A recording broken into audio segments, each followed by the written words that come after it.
Hello, friends of lovely tales, and welcome to my new video.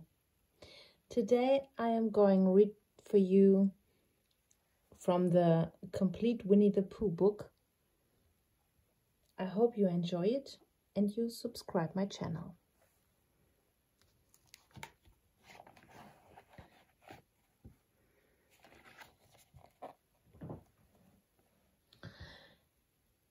This is a story in which we are introduced to Winnie the Pooh and some bees, and the stories begin. Here is Edward Bear, coming downstairs, now bump, bump, bump on the back of his head, behind Christopher Robin. It is, as far as he knows, the only way of coming downstairs, but sometimes he feels that there really is another way, if only he could stop bumping for a moment and think of it. And then he feels that perhaps there isn't. Anyhow, here is at the bottom and ready to be introduced to you, Winnie the Pooh. When I first heard his name, I said, just as you are going to say, but I thought he was a boy. So did I, said Christopher Robin. Then you can't call him Winnie. I don't, but you said he is Winnie the Pooh. Don't you know what there means? Ah, yes, now I do, I said quickly, and I hope you do too, because it is all the explanation you are going to get.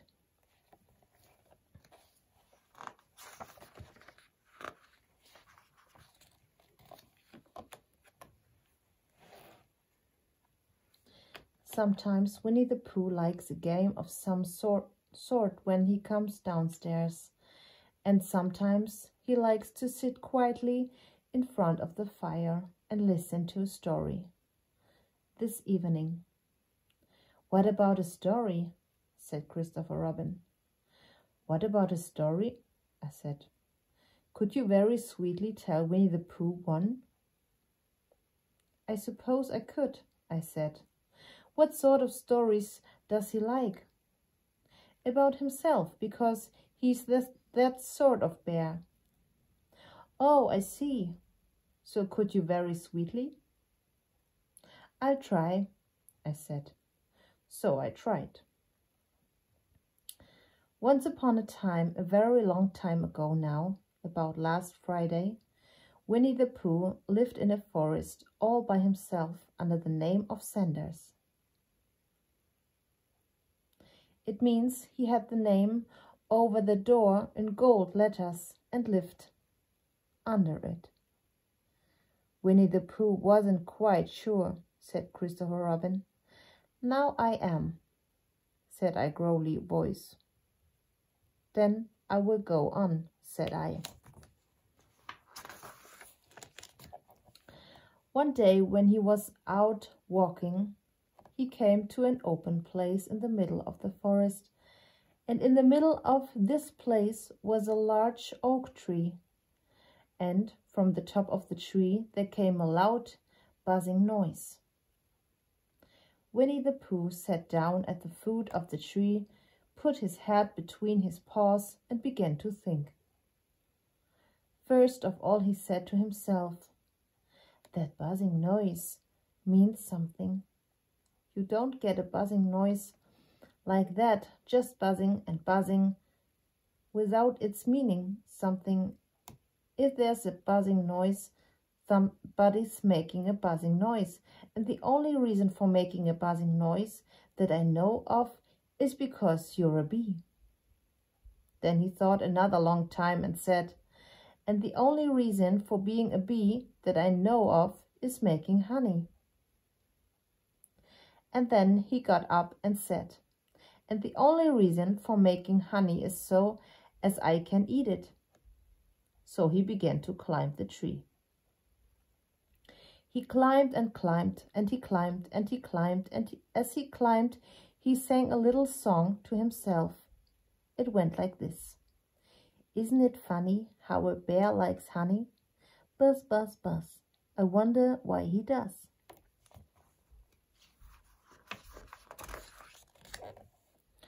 Then he climbed a little further, and a little further, and then just a little further. By that time he had thought of another song. It's a very funny thought that if bears were bees, they'd build their nests at the bottom of trees. And that being so, if the bees were bears, we shouldn't have to climb up all these stairs. He was getting rather tired by this time, so that is why he sang a complaining song. He wasn't nearly there now, and if he just stood on that branch, crack. Oh, help, said Pooh, as he dropped 10 feet to the branch below him. If only I hadn't, he said, as he bounced 20 feet on to the next branch. You see what I meant to do, he explained, as he turned head over heels and crashed onto another branch 30 feet below. What I meant to do. Of course, it was rather, he admitted, as he slithered very quickly through the next 6 branches.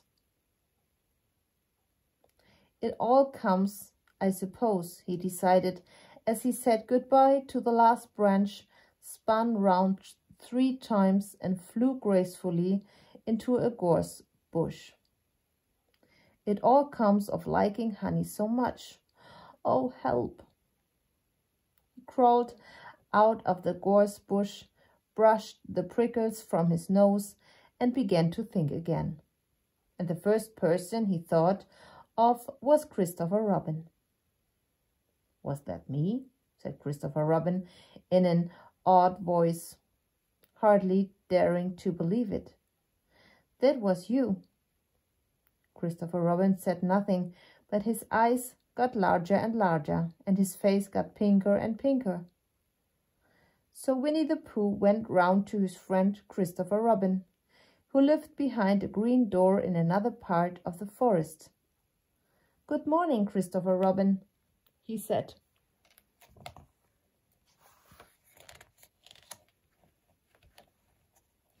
Well, it just happened that you had been to a party the day before at the house of your friend Piglet, and you had balloons at the party. You had a big green balloon, and one of Rabbit's relations had a big blue one, and had left it behind, being really too young to go to a party at all. And so you had brought the green one and the blue one home with you. Which one would you like? You asked Pooh. He put his head between his paws and thought very carefully. It's like this, he said. When you go after honey with a balloon, the great thing is not to let the bees know you're coming. Now, if you have a green balloon, they might think you were only part of the tree and not notice you. And if you have a blue balloon, they might think you were only part of the sky and not notice you. And the question is, which is most likely? Wouldn't they notice you underneath the balloon? You asked. They might or they might not, said Winnie the Pooh. You never can tell with bees. He thought for a moment and said, I shall try to look like a small black cloud that will deceive them. Then you had better have the blue balloon, you said, and so it was decided. Well, you both went out with a blue balloon, and you took your gun with you just in case, as you always did, and Winnie the Pooh went to a very muddy place that he knew of, and rolled until he was black all over.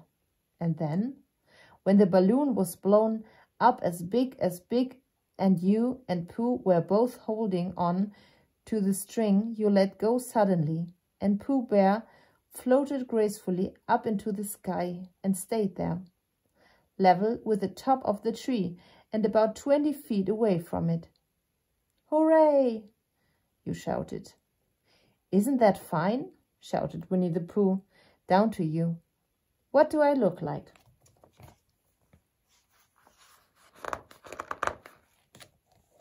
"No, a pity." "Well, now if you walk up and down with your umbrella saying, 'Toot toot,' it looks like rain. I shall do what I can by singing a little cloud song, such as a cloud might sing. Go." So while you walked up and down and wondered if it would rain, Winnie the Pooh sang this song. "How sweet to be a cloud, floating in the blue. Every little cloud always sings aloud. How sweet to be a cloud, floating in the blue. It makes him very proud to be a little cloud." The bees were still buzzing as suspiciously as ever. Some of them, indeed, left their nests and flew all around the cloud as it began the second verse of this song, and one bee sat down on the nose of the cloud for a moment and then got up again. "Christopher, oh, Robin," called out the cloud. "Yes?" "I have just been thinking, and I have come to a very important decision. These are the wrong sort of bees." "Are they?" "Quite the wrong sort. So I should think they would make the wrong sort of honey, shouldn't you?"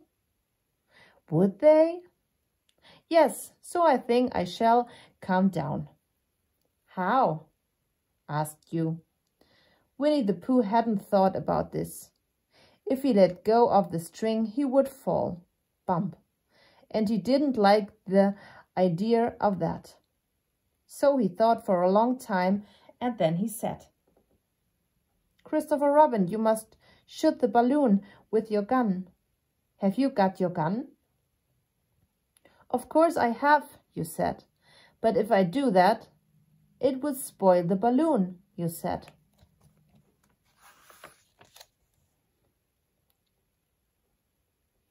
"But if you don't," said Pooh, "I shall have to let go, and then would spoil me."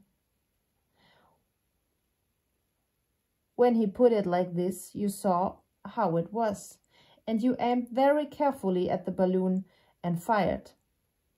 "Oh," said Pooh. "Did I miss?"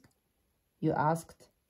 "You didn't exactly miss," said Pooh, "but you missed the balloon." "I am so sorry," you said, and you fired again. And this time you hit the balloon and the air came slowly out, and Winnie the Pooh floated down to the ground. But his arms were so stiff from holding on to the string of the balloon all that time that they stayed up straight in the air for more than a week. And whenever a fly came and settled on his nose, he had to blow it off. And I think, but I'm not sure, that is why he always called Pooh. "Is that the end of the story?" asked Christopher Robin. "That's the end of that one. There are others, about Pooh and me, and Piglet and Rabbit and all of you. Don't you remember?" "I do remember, and then when I tried to remember, I forgot." That day when Pooh and Piglet tried to catch the heffalump. They didn't catch it, did they? No, Pooh couldn't because he hasn't any brain. Did I catch it? Well, that comes into the story. Christopher Robin nodded. "I do remember," he said. "Only Pooh doesn't very well, so that's why he likes having it told to him again. Because then it's a real story and not just a remembering." "That's just how I feel," I said. Christopher Robin gave a deep sigh, picked his bear up by the leg, and walked off to the door, trailing Pooh behind him. At the door he turned and said, coming to see me have my bath. I might, I said. I didn't hurt him when I shot him, did I? Not a bit. He nodded and went out, and in a moment I heard Winnie the Pooh bump, bump, bump, going up the stairs behind him.